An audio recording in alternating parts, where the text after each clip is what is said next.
On May 6th, 1954, Roger Bannister did what most of the world thought was impossible up until that point. He ran a mile in under 4 minutes. Now, since then, that story has gone on to be one of the most used stories when it comes to motivation, inspiration, and overcoming mental barriers, and rightfully so. Because not only did most of the athletic world think that that feat was impossible, much of the medical world thought so as well. They thought that the human body just couldn't actually accomplish that. But Roger Bannister asked a question that is a very important question when it comes to doing the impossible or the perceived impossible. We're going to talk about that question today. Now, one of the things that many people don't know about Roger Bannister is he almost quit running. Just a few years prior to that, he went to the Olympics and didn't win the gold medal. And afterwards, he was gutted, he was crushed, and he really considered abandoning running and just continuing his medical degree, his medical profession. But he asked an important question, and it's the question that most people who do things of note or who accomplish things ask themselves. And it's a very important question in the healing journey. So stick around because we're going to discuss that question today. Hello, everybody. It's Jerry, and welcome to another episode of the Permission to Love podcast. Guess what? I'm grateful that you're here as always. You know, this podcast is about healing. It's about healing our relationship with ourselves and with others. And the primary way we're going to heal our relationship with ourselves is learning to love ourselves. So I want to say thank you. Thank you for being here. Thank you for investing in your relationship with yourself and learning to heal by giving yourself the permission to love yourself. Now, before we get into the rest of this episode, I've got a couple of things to share with you. Number one, I've recently partnered with a group called Sleep Reset. It's a fantastic program. It's app-based and it's also coaching-based. It's designed to really help those who struggle with their sleep and to give you a better sleep routine with some accountability. So if you struggle with getting a good night's sleep, I encourage you to check out the show notes in this episode and learn more about Sleep Reset. It's a really effective program. Stanford and other universities have studied this program, and it is highly effective. So I want to encourage you, if you need that, check out Sleep Reset. Now, the other thing I want to share with you about is my Patreon account. Many of you have asked for ways to support this show and the work of self-love and healing. And in response to that, I started a Patreon page. You can find out more information by going to the show notes in this episode. Now, you'll not only be able to support the show, but you'll get access to exclusive content, such as a free signed copy of my book, as well as 90-minute Zoom calls based on the level of membership that you choose. So I'm very excited about it, and I want to say thank you once again for your willingness to connect with this work, to share it with others, and to support it. So thank you. So what was that question that Roger Bannister asked himself? What is that question that people who do extraordinary things ask themselves? What's that question that we need to ask ourselves if we want to get from where we're at, if we're feeling stuck and we want to get unstuck, if we're in the middle of a life that we really don't want, and how do we move to a life that we do want? Well, it's a simple question, but it's a very profound question. And the most important part of this question is how we ask it. And it's the question, what if? Roger Bannister had to ask himself the question, what if I could break that 4-minute mile barrier? What if it's not impossible? What if the medical profession is wrong about the human body's capability of running that fast? It is an important question, and it is one of the most transformational questions that we can ask. And that question can take us in one of two directions. So what do I mean by that? Well, let me ask you a couple of questions to help drive home that point. Number one, what are you afraid of? What is a fear that you have? And I'm not trying to trigger anything by asking that question, but I'm just wanting you to think about it for a second. Now, the second question I want to ask you is, what are your dreams? What do you hope would happen in your life? What is like a big audacious dream for you. Now, underneath both of those is the question, what if? We might be asking the question like, what if I never heal? What if things never change for me? What if I am fundamentally broken and flawed? What if that person doesn't love me? What if I lose my job? Or whatever that fear is, it's starting with a what if. It's the same thing for your dream. What if I do heal? What if I am able to make that career change? What if I am able to reinvent myself? What if my marriage does work out? What if my children do become who I hope and dream that they can become? What if I fully heal and become the version of myself that really loves myself? You see, all of that starts with what if. And by the end of this episode, I hope that you'll be able to see the absolute importance of that question, what happens when we ask that question, and how to ask that question in a way that is life-giving to you and not life-sucking for you. Now let's start by removing the shame around asking the what if question in a negative way. You might be prone to do that, and you might be beating yourself up for doing that. We don't want to do that because that's just going to keep us in a negative cycle. So let's realize that asking what if in a negative way is really biological. It is a way that we survive. We're trying to predict worst case scenarios and build strategies and prepare for it. And while that does serve us in some sense, the challenge is when we get trapped in it. And you can go back and listen to one of the episodes I did about trauma and its impact on our ability to think positively, and it'll share some more about that. Because what trauma will do is it will get us trapped into constant survival mode. Unhealed trauma or unhealed complex post-traumatic stress disorder can lead us to being stuck in a constant worry, constant fight, flight, freeze, fawn mode, and constantly thinking about what if in the negative.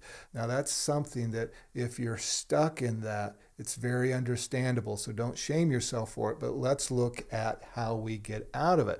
Let's look at the possibility of what if we could change that way of thinking. What if we didn't have to be stuck in a life that caused us to think what if in the most negative terms, and we could start to think about it in the most positive terms. So don't shame yourself. Don't shame yourself out of this healing process. So let's have some optimism here on this episode about what can happen when we learn to use the what if question in a way that serves us instead of harms us.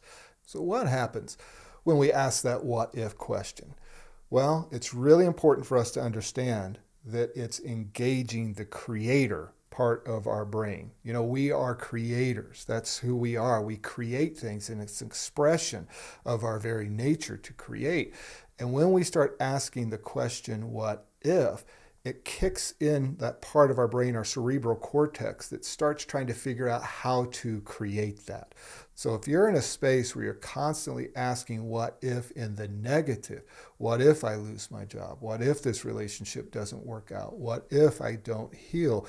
Your creative center is actually going to start to gravitate you towards the thing that you're thinking about so much, that what if. Because that question in and of itself activates that creative center within you, and you're going to start bringing about the very thing that you fear. You're going to gravitate towards it because your brain is going to start getting that bias of looking for that everywhere in your life, looking for the confirmation of, oh, what if I lose my job? It feels like maybe my boss is annoyed with me and maybe not happy with me about my project that I did. Then all of a sudden you've created a story in your head that then makes you more insecure around your boss, that then causes you more stress to try to get those projects done. And so all of a sudden you begin to fulfill your own prophecy around the what if. So it's really important to understand that when you ask, what if, you're engaging your creative center. And so that question, whatever's at the end of it, You have to ask yourself, do I want to create that in my life? Do I want that to become manifested in my life? Because there's just no getting away from the fact that where our attention goes, our energy goes, where our energy goes, that's what grows. So make that somewhat of a mantra in your life. Where your attention goes, your energy goes, where your energy goes, that's what grows. Do you want that thing to grow in your life? Now, you might be thinking, oh, that's a super oversimplification, Henderson. Well, in some sense, yes, but I do find that some of the most simple principles are the most effective, that a lot of things are not nearly as complex as we want to make them. So understanding where that attention is going is where your energy is going, and that's what you're growing in your life, can be a really effective tool to begin to ferret out, do I want to create that what if scenario in my life? You might be also thinking, well, I keep trying to think positive. I keep trying to think about positive what ifs, and I just can't seem to do that. Well, that statement that just came at the end of that, I just can't seem to do that, is also a limiting belief that's holding you back. And those limiting beliefs got stored in us from the trauma. And so, yes, healing the trauma is a big part of this. We're not going to cover everything in this episode. All I'm going to try to do today is get us from a negative what if to a positive what if, okay? And a big part of shifting it from a negative to a positive is asking that question. Do I want to create this? Now, I recently just went through a major transition in my life, several major transitions, but a big one is that I recently left a job after 17 years of working at a very incredible place. Now, this has been a really big reinvention for me, and it's really brought up a lot of things. It's brought up some insecurities and some fears, and I recently found myself trending towards the negative what ifs, and all of my energy had changed. I became depressed, I became frustrated, and then it hit me, the aha moment of, you know what? You're stepping into a space of fear, and I want you to get back to a space of faith. I want you to stop being afraid of everything bad that's going to happen and stop asking, like, what if you shouldn't have left the job, or what if this doesn't work out, to a what if everything works out better than I've planned? What if this helps more people than you could have ever imagined? And instantaneously, my energy shifted. I went from this place of being really frustrated to this place of being hopeful again. And it really drove home the point to me of the power of engaging my mind in the creative mode of what I want versus what I don't want. I don't want to create a world that's fear-based, one that isn't fulfilling the dreams that I have in my heart. I want to create a world where I'm fulfilled and having as much impact as possible. So asking that what if question in the right way will either help me get out of bed or it'll keep me in bed. And I'm sure you can relate with that. So let's start learning how to ask that what if question in a way that serves us. So how do we do that? Well, understand this. It takes the same amount of time to ask what if in a negative as in a positive. I'm not going to say that it's going to take the same amount of energy, because it might take you more energy to ask that question in a positive way because you're so used to the negative way. We're going to talk about that here in just a second. But understand that that time that your mind is using, what's happening up there, you can either use that time in the positive or you can use that time in the negative. It's the same amount of time. It's just what you're choosing to do with it, okay? So don't necessarily see it as a lot of extra work that you're going to have to do. You're just going to take that same amount of time and use it for positive. So what we want to understand is we're using that time to move us from fear and despair to faith and hope. We want to change our thinking from one of fearfulness of the worst case scenario and a sense of despair that begins to happen as a result of that to one of faith, which then produces a sense of hope. And the interesting thing about those two energies, faith and fear, they're very similar. Fear is an energy that we're using to create something that we don't want. And faith is an energy to create something that we do want. They're both creative. It's just what do we want to create, okay? Now, the other thing that's important to understand, and how do we switch from that space of negative or fear-based to faith-based, is to understand that going towards that negative or going towards that positive is wiring. I talk about this a lot because it's a truth, and it disempowers the thinking that there's something wrong with you. Because as long as you're stuck in the thinking that, well, there's something wrong with me, I can't think that way, I can't think positive, I can't seem to overcome, and anytime I try to make a deal with myself that I'll think in the positive direction, all of a sudden I get sucked back into negative thinking and hopelessness. It's wiring. Okay, it's not you. It's not that there's something fundamentally wrong with you. It is a habit that has been formed. If there's anything I want you to get in the healing process and journey, it's this point, that there is so much of what we experience and so much of what's going on inside of us that is wiring. Remember, trauma and painful experiences are events that have happened. Those are one-time events or repeated one-time events that then wired things in us.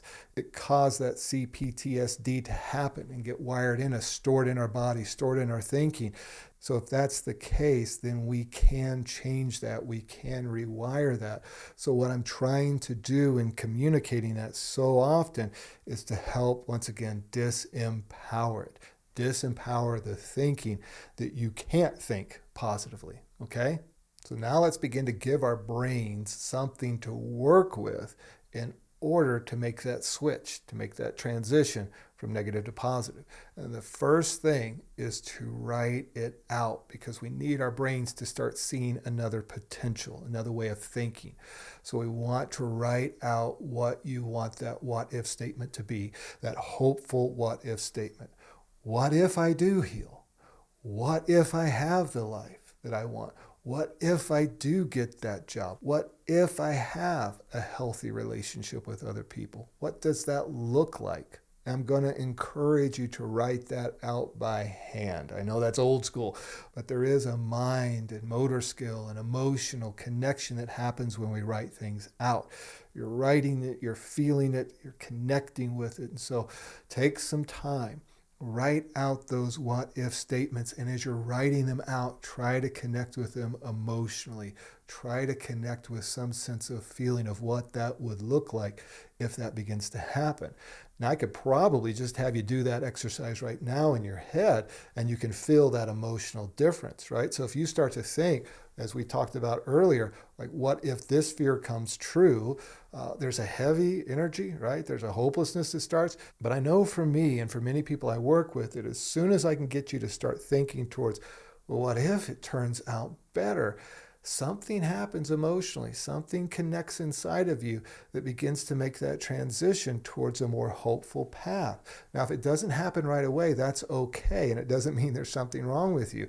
It can often take times to get us there, but that energy will start to feel different. It'll start to feel lighter and hopeful, and it will actually give you energy to pursue it. Now, in giving our brain something else to work with, we want to start visualizing what we wrote down, right? We wrote it down, and now we want to visualize with it. That's why vision boards are so effective for so many people, because they're able to see their what-if scenario in a very visual, tangible way.